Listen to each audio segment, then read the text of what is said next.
যদি আলোচনাটা রমজান মাসের বৈশিষ্ট্য নিয়ে, আজকে সিয়াম নিয়ে কোনো কথা আসবে না, সিয়াম নিয়ে আবার অন্য কোনো সময় কথা হবে। কারণ আমার বৈশিষ্ট্য হল, আমি লক্ষ্য করে দেখেছি একটা সূক্ষ্ম জিনিস, অনেক বড় বড় বক্তা আছে বাংলার জমিনে, ডিগ্রিধারী এবং ফেমাস, এবং যাদেরকে মানুষ মূল্যায়নও করে, চিনেও, কিন্তু তাদের বক্তব্য দেখেছি বিষয় একটা, কিন্তু তাতে বহু কিছু অন্য অন্য আদার্স বিষয়ে চলে আসে। কিন্তু আমি চেষ্টা করি যে না, বিষয় যেটা ওটাকে মুখ্য রাখতে। রমজান মাস আর সিয়াম এক জিনিস না, আবারও কথাটাকে স্মরণ করি, রমজান মাস আর সিয়াম এক জিনিস না। রমজান মাস আলাদা একটা জিনিস, রমজান মাসের করণীয় আলাদা একটা জিনিস। যেমন ব্যক্তিত্ব, এটা আলাদা একটা ব্যাপার, আর ব্যক্তিত্বের মাঝে আরও কিছু গুণ থাকা, সেগুলো অর্জিত বা প্রাপ্ত, তখন সেটা ভিন্ন কিছু ফুটিয়ে তুলবে। কিন্তু ব্যক্তিত্ব বলে আলাদা একটা জিনিস থাকে। যেমন মুহাম্মদুর রাসূলুল্লাহ সাল্লাল্লাহু আলাইহি সাল্লাম, তিনি তার ব্যক্তিত্ব আপন জায়গায় সম্মানিত, ব্যক্তিত্বের থেকে তিনি সম্মানিত। আরেকটা হলো প্রাপ্ত, আল্লাহর পক্ষ থেকে তিনি যা প্রাপ্ত হয়েছেন, যেমন তাকে সর্বশ্রেষ্ঠ রাসূল করা হয়েছে, কিন্তু সর্বশ্রেষ্ঠ রাসূল করার আগেই তার ব্যক্তিত্বটাই ছিল শ্রেষ্ঠ। কথাটাকে বুঝতে পারলাম? তার মানে তার ছোট থেকে যে তিনি বড় হয়েছেন, তার ব্যক্তিত্বটাই ছিল শ্রেষ্ঠ। আর আল্লাহ এমন শ্রেষ্ঠ মানুষটাকেই আরো শ্রেষ্ঠ করে দিয়েছেন, সর্বশেষ রাসূল হিসেবে পৃথিবীতে প্রেরণ করে দিয়ে। যেমন কোরআন, এটার বৈশিষ্ট্য হলো এটা আল্লাহর কালাম, এটা হলো এটার বৈশিষ্ট্য। তারপরে এই কোরআন আমাদেরকে হেদায়েত করবে, রহমত দেবে, বরকত হবে, নেকি বাড়বে, সেগুলো হচ্ছে এটার সাথে রিলেটেড বিষয়। কিন্তু কোরআন ব্যক্তিত্ব থেকে এটা হচ্ছে আল্লাহর কালাম, এটা মানটাই এমন। তো রমজান মাস হিসেবে একটা আলাদা বৈশিষ্ট্য রাখে, সেটাই আজকে তুলে ধরব। ওই রমজান মাসে আপনি কি করবেন সেটা আলাদা একটা সাবজেক্ট। সিয়াম ইবাদতের দিক থেকে ব্যক্তিগতভাবে সিয়াম বৈশিষ্ট্যপূর্ণ একটা ইবাদত, আর সিয়াম পালন করলে আপনি কি পাবেন সেটা আলাদা একটা সাবজেক্ট। তাহলে সিয়াম আর রমজান এক জিনিস না। আমি আবার ক্লিয়ার করলাম, তাহলে রমজান মাসের বৈশিষ্ট্য নিয়ে কথা বলবো, সেখানে সিয়ামের কোনো কথা আসবে না।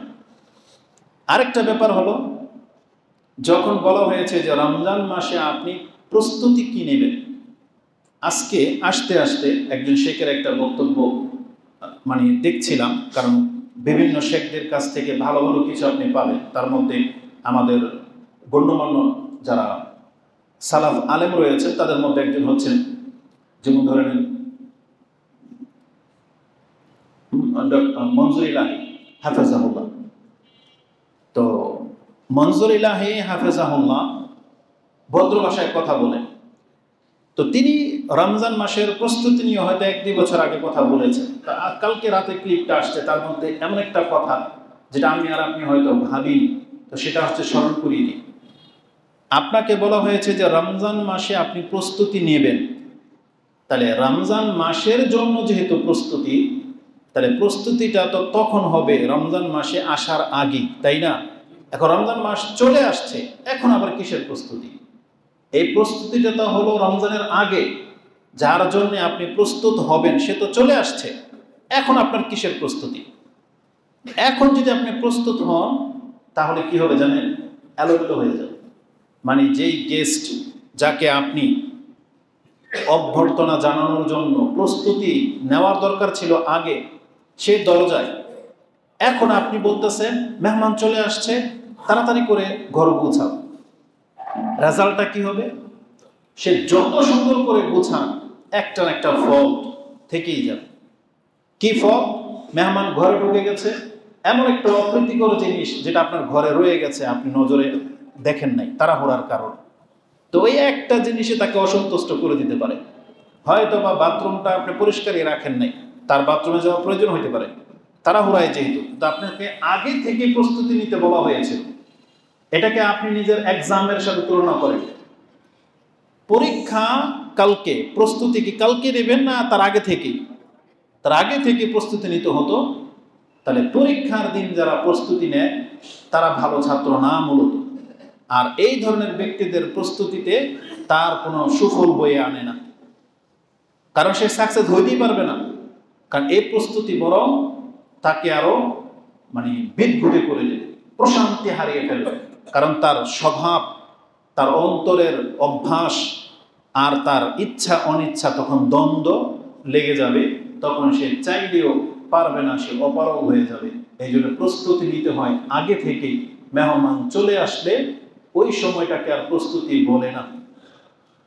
বিশেষ করে যেই মেহমান আপনাকে জানিয়ে আসবে ডেট, যে আমি কিন্তু অমুক দিন আপনার বাড়িতে আসবো, আপনাকে জানানো হয়েছে, আপনি যদি বিচক্ষণ হন, আপনি যদি সেই মেহমানের কদর বোঝেন, তাহলে বাজার ঘাট আপনাকে ওই দিন আসার আগেই করতে হবে। নাকি ওই দিন যে আজকে মেহমান আসবে আপনি তাকে পেয়ে তারপরে বাজার করবেন, তখন রেজাল্টটা কি হবে? হয় তাকে ঘরে বসিয়ে রেখে আপনাকে বাজারে যেতে হবে, আর এই সময়ের মধ্যে তার মেজাজ বিগড়ে যেতে পারে, বা অনেক কিছু ঘটতে পারে, বা আপনার সময় পাস হয়ে যাবে। আরেকটা বিষয় হলো, যে মেহমানকে আপনি আপ্যায়ন জানাবেন বা যার জন্যে আপনি অপেক্ষায় আছেন, আমাদের স্বভাব কিন্তু এইরকমই। যার কাছে যেই মেহমানের গুরুত্ব বেশি, তার কাছে সেই মেহমানের প্রস্তুতিটাও ভিন্ন হয়। সব আত্মীয়, সব মেহমানকে কিন্তু আপনি একভাবে রেসপেক্ট করেন না। কথাটা কিন্তু আমি সিম্পল ভাষায় বুঝাই, আমি আমাদের বাচ্চাদের উদাহরণ দিয়ে বুঝাই। কারণ আমাদের ব্যক্তিত্বে তো অন্যকে দিয়ে বোঝাবো না, আমাদের দিয়ে বুঝাই। বাচ্চাদের স্বভাব হলো, আপনার বাসায় দেখবেন অনেকে আসে, কিন্তু আপনার বাচ্চারা পছন্দ করে তার ওই আঙ্কেলকে, যে আঙ্কেল আসলে ও কিছু গিফট পায়, যে আসলে ও কিছু পায়, ওটা জেনে গেছে। তাহলে দেখবেন ওনার নাম শুনলে বাচ্চা খুশি হয়।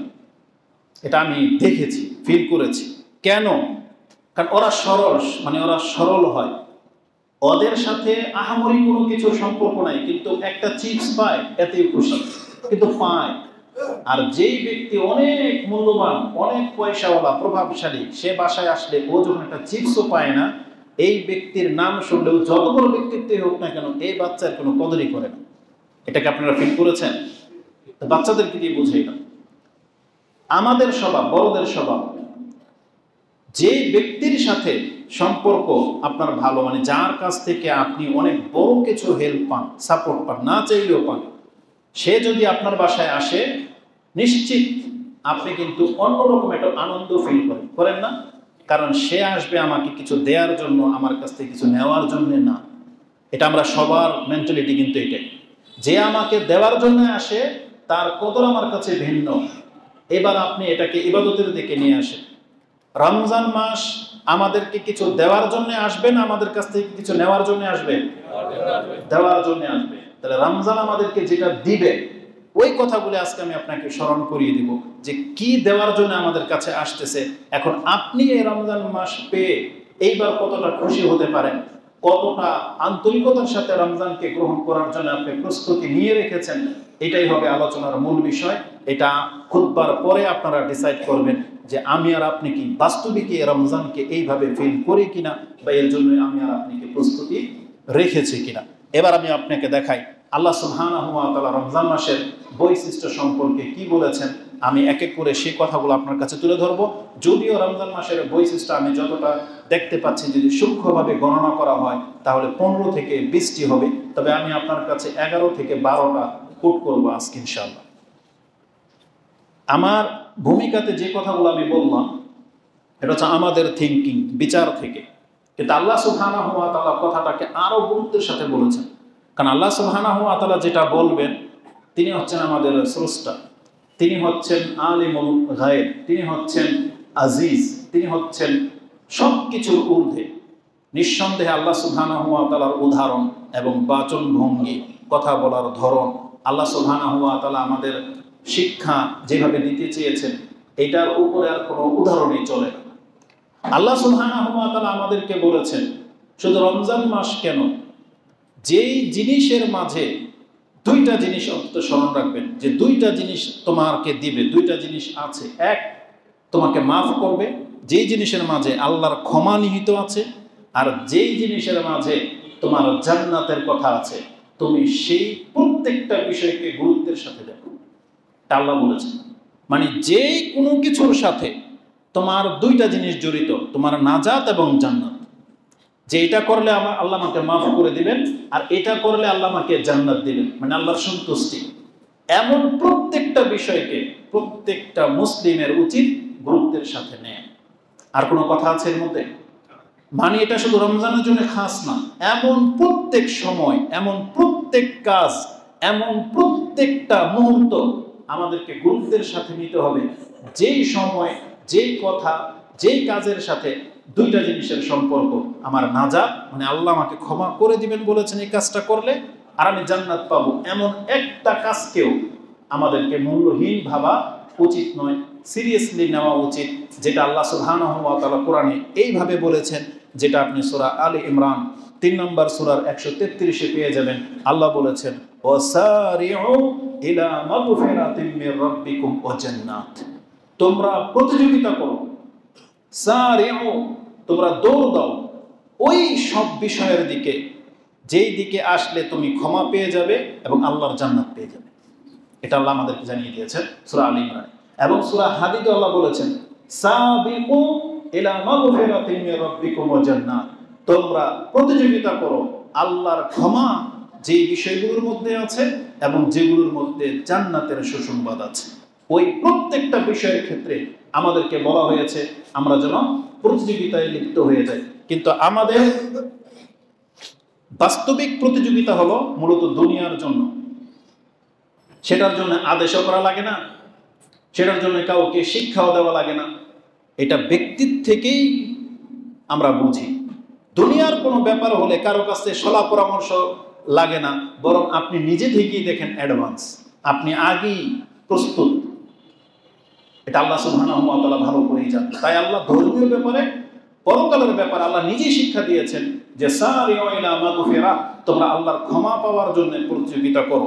রাসূলুল্লাহ সাল্লাল্লাহু আলাইহি ওয়াসাল্লাম তিনি আমাদেরকে এইভাবে তালকিন করেছেন। আবু হুরায়রা তার বর্ণনাকারী, রাসূলুল্লাহ সাল্লাল্লাহু আলাইহি ওয়াসাল্লাম বলেন, মান খাফা আদলাজা ওয়া মান আদলাজা বালাগাল মানজিলা আলা ইন্না সিলআতাল্লাহি গালিয়াতুন আলা ইন্না সিলআতাল্লাহিল জান্নাহ। রাওয়াহু তিরমিজি। ইমাম তিরমিজি রাহিমাহুল্লাহ হাদিসটাকে সিফাতুল কিয়ামা 35 নম্বর অধ্যায় এনেছেন। হাদিস হচ্ছে 2450। তাতে রাসূলুল্লাহ সাল্লাল্লাহু আলাইহি ওয়াসাল্লাম বলেছেন, যেই ব্যক্তি ভয় পায়, মান খাফা আদলাজা, সেই ব্যক্তি প্রস্তুতি গ্রহণ করে, মানে ভোর রাতেই সে প্রস্তুত থাকে। ওমান আদলাজা বালাগাল মানজিলা, আর যেই ব্যক্তি তার দিন শুরু হওয়ার আগেই প্রস্তুতি নিয়ে নিয়েছে, সেই ব্যক্তি জেনে নেক সে তার টার্গেটে পৌঁছে যাবে। ওমান আদলাজা বালাগাল মানজিলা, তার মানে আমরা যদি জান্নাতকে হারানোর ভয় যদি আমাদের থাকে তাহলে প্রস্তুত হয়ে যান। আর আপনি যদি আজকে প্রস্তুতি নিতে পারেন, এটা আমাদেরকে আশ্বস্ত করা হয়েছে যে তুমি তোমার গন্তব্য পেয়ে যাবে। তার মানে নিরাশ হওয়ার কোনো চান্স নাই, কারণ ওটা তো আল্লাহর কাছে। আর আল্লাহ সুবহানাহু ওয়া তাআলা বিচার করে মানুষের অন্তর এবং কর্ম দেখে যে বাস্তবিকই আমাদের অন্তর সে নাজাত চায় কিনা, বাস্তবিকই আমাদের কর্ম কি এটা নাজাতের কর্ম কিনা, এটার উপরে ডিসাইড করবে আল্লাহ সুবহানাহু ওয়া তাআলা। এই জন্য কিন্তু আল্লাহ সুবহানাহু ওয়া তাআলা, যদিও আমরা নামাজে দাঁড়াই এতগুলো মানুষ, প্রথম কাতারে 100, এভাবে আমরা সবাই মসজিদের ভিতরে নামাজ আদায় করি, একই সময়, একই রুকু, একই সেজদা, কিন্তু সালাম ফেরানোর পরে বাসায় ফিরি কেউ 10 নেকি নিয়ে, কেউ 700 নিয়ে, কেউ ফিরে ওঢেল নেকি নিয়ে। বিষয়টা এমন না? দান তো একই মাপের সবাই করে, সবাইকে সমান নেকি পায়। কিসের ভিত্তিতে? তার অন্তর এবং তার অবস্থার উপরে ভিত্তিতে। এই জন্য আল্লাহ সুবহানাহু ওয়া তাআলা যার ভয়, যার প্রস্তুতি যেমন, আল্লাহ তার সাথে ওই একই আচরণ করবেন। যে কথাটা রাসূল বলেছেন, মান আদলাজা বালাগাল মানজিলা। তারপর রাসূলুল্লাহ সাল্লাল্লাহু আলাইহি ওয়াসাল্লামের মূল উদ্দেশ্য ছিল জান্নাত, তাই তিনি বলেছিলেন তোমরা ভালো করে জেনে রাখো, আলা ইন্না সিলআতাল্লাহি গালিয়া, আল্লাহর সামগ্রী অনেক দামি। আর তোমরা কি জানো আল্লাহর সেই দামি সামগ্রীটা কি? বলছে জান্নাত। জান্নাত এত দামি যে জান্নাতের আধা হাত জায়গা কেনার মতন ক্ষমতা কোনো পৃথিবীর কাউকে দেওয়া হয়নি। বরং বলা হয়েছে পুরো পৃথিবী এবং পৃথিবীতে যত সম্পত্তি আছে সব এক পাল্লায় রেখে দিলে জান্নাতের আধা হাতের জায়গার দাম হবে না। রাসূলুল্লাহ সাল্লাল্লাহু আলাইহি ওয়াসাল্লাম কি বলেছেন, মাউদিউ সাউতিন ফিল জান্নাহ খায়রুম মিনাদ দুনিয়া ওয়া মা ফিহা। দুনিয়ার চাবুক রাখার একটা জায়গা বা আধা হাত জায়গার কথা আছে, চাবুকটাকে পেঁচিয়ে যেখানে আপনি রেখে দেন, এতটুকু জায়গা জান্নাতের দুনিয়া এবং দুনিয়ার সমস্ত নিয়ামতের চাইতে শ্রেষ্ঠ।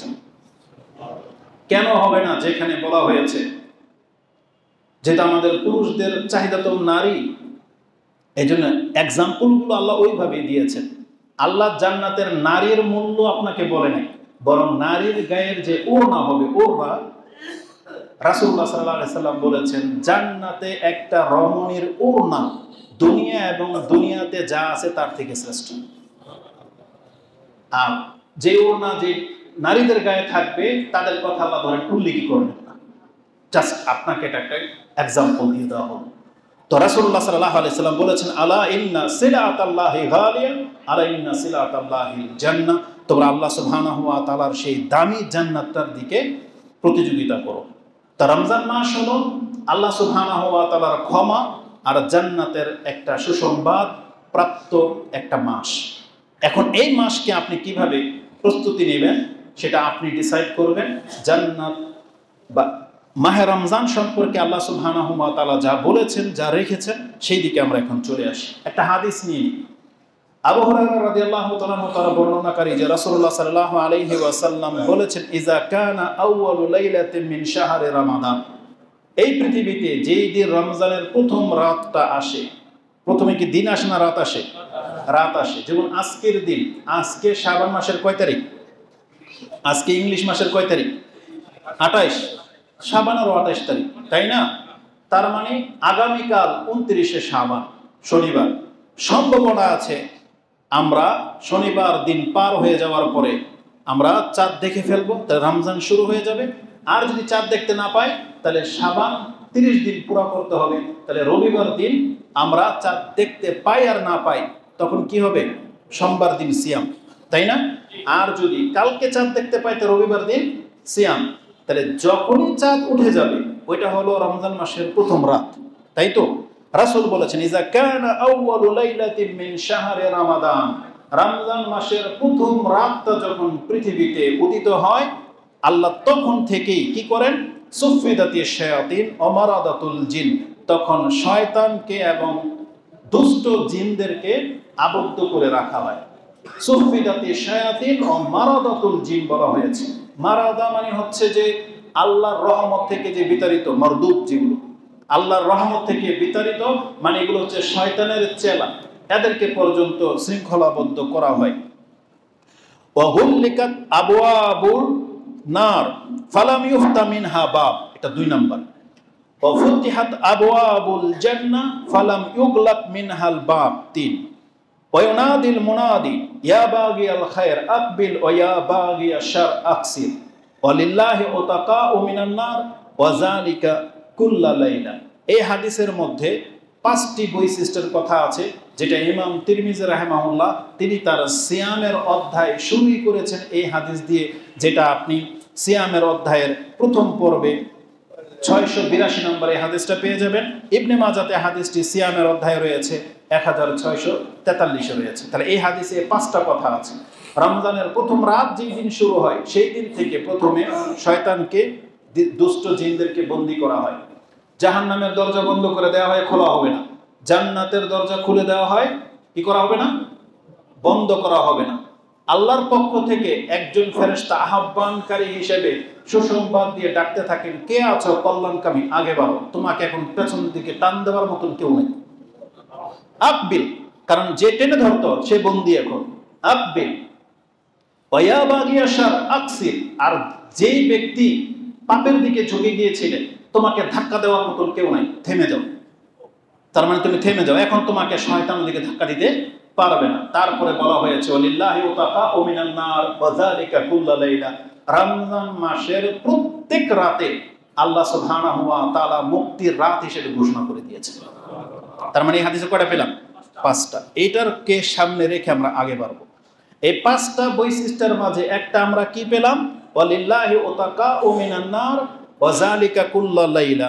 আল্লাহ সুবহানাহু ওয়া তাআলা বলেছেন রমজান মাস এটা এমন একটা মাস আল্লাহ প্রত্যেক রমজানে আল্লাহর পক্ষ থেকে মুক্তির ঘোষণা করে দিয়ে থাকেন। কত মানুষকে মুক্ত করা হবে এটা উল্লেখ করা হয়নি, কিন্তু আল্লাহ নিজে থেকেই একটা মানে এটা হচ্ছে এমন একটা রাষ্ট্রের মতো যে রাষ্ট্রে সাধারণ ঘোষণা ক্ষমা করে কিনা।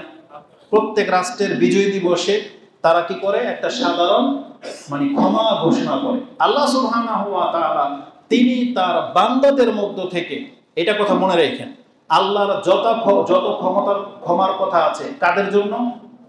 আল্লাহর বান্দাদের জন্য। কথাটা ভুলে যেন না, আল্লাহর বান্দাদের জন্য। কেন এই কথাটা বারবার বলা হচ্ছে?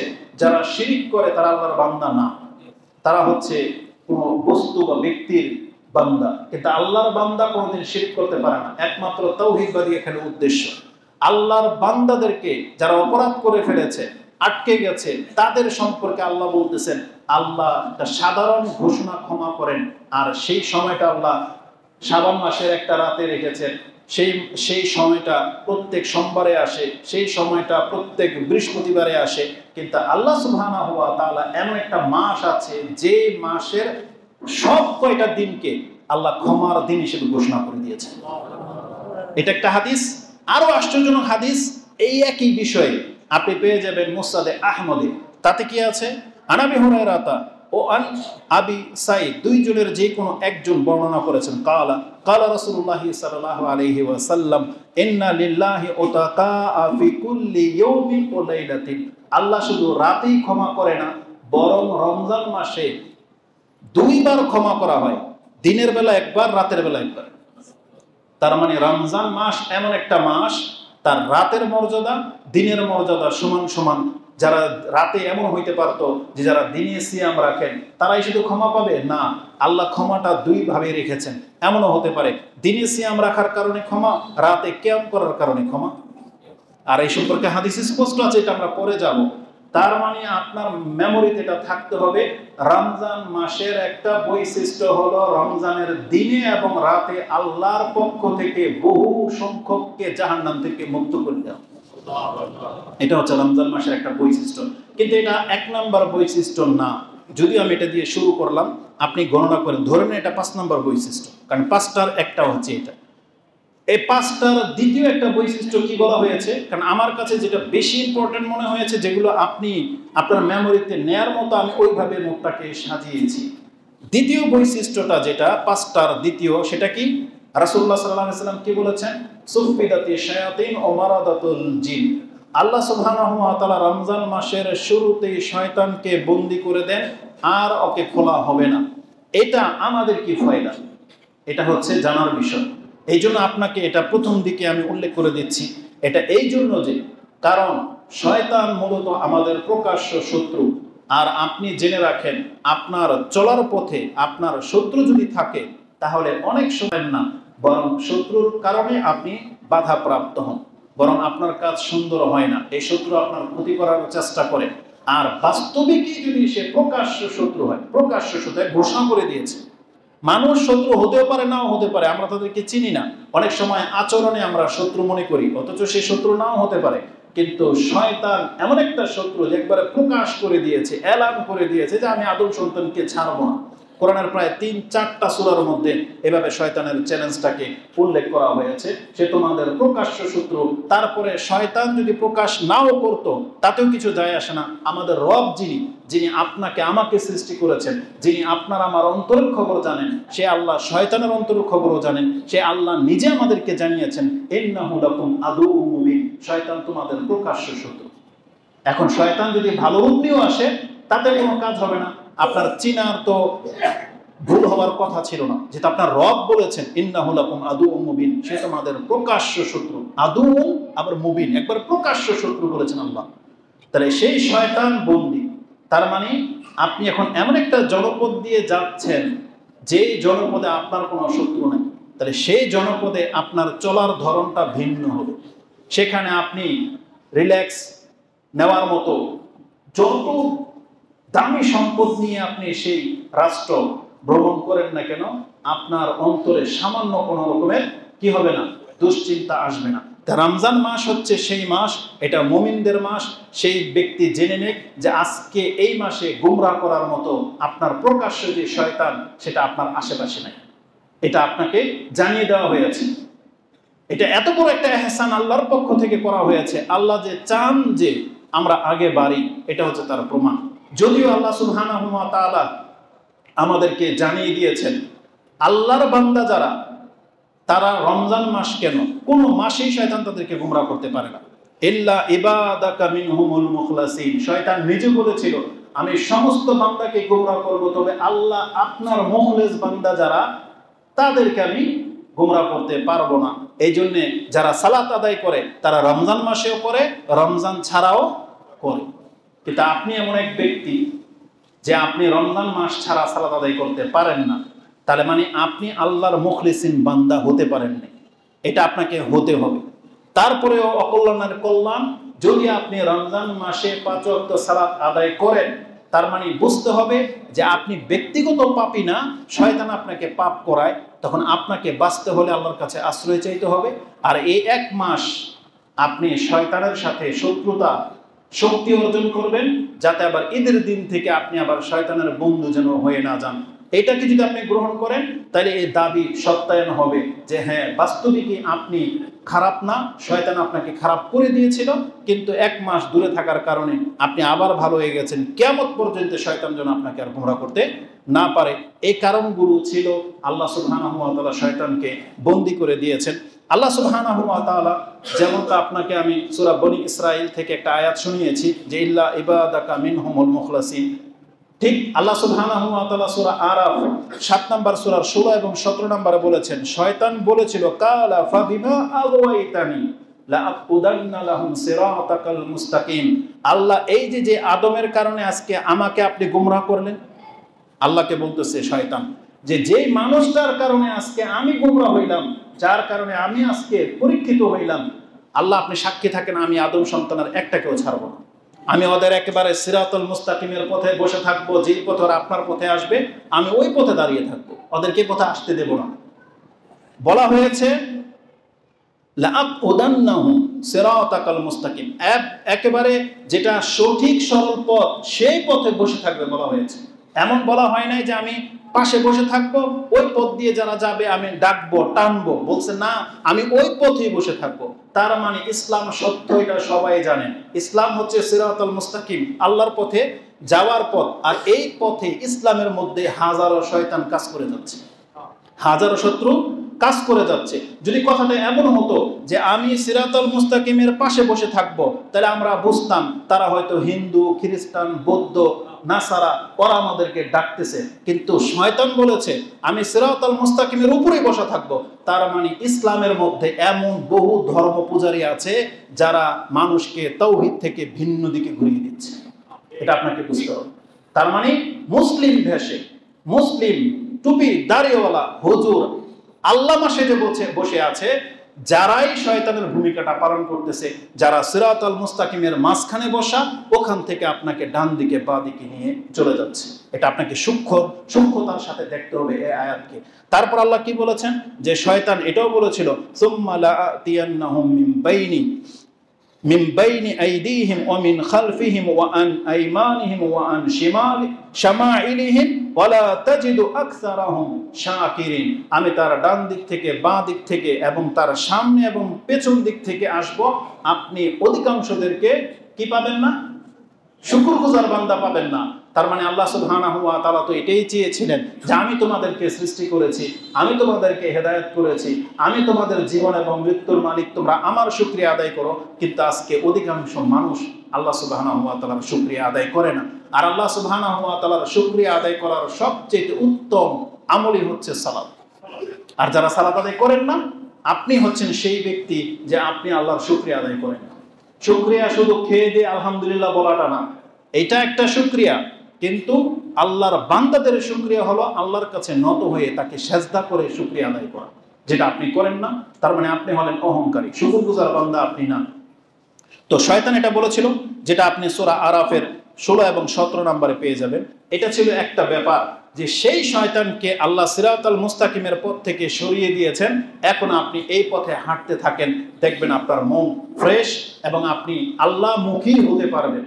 কেবলমাত্র হতভাগা ব্যক্তিরা ছাড়া, যারা ব্যক্তিগতই শয়তান, যাদেরকে শয়তান পরিচালনা করে না, যারা ব্যক্তিগতভাবেই শয়তান। কারণ আল্লাহ সুবহানাহু ওয়া তাআলা কোরআনে বলেছেন, মানুষকে যারা কুমন্ত্রণা দেয় তারা দুই রকম, একটা মিনাল জিন্নাতি ওয়ান নাস, সেই শয়তান জিনদের মধ্য থেকেও আছে, সেই শয়তান মানুষের মধ্য থেকেও আছে। তা রমজান মাসে আল্লাহ জিনদেরকে বন্দী করে দেন বলেছেন।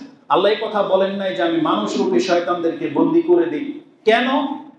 জিন শয়তানদেরকে বন্দী করে দেওয়ার পেছনে আল্লাহর আরেকটা হিকমা যেটা আমরা অনুধাবন করতে পারি, সেটা হলো আল্লাহ প্রমাণ করতে চেয়েছেন যে আমি জিন শয়তানদেরকে বন্দী করে দিলাম, এখন মানুষরূপী শয়তান কারা এটা তোমরা এখন দেখতে পাবে। সেই সময়টা হচ্ছে রমজান মাস।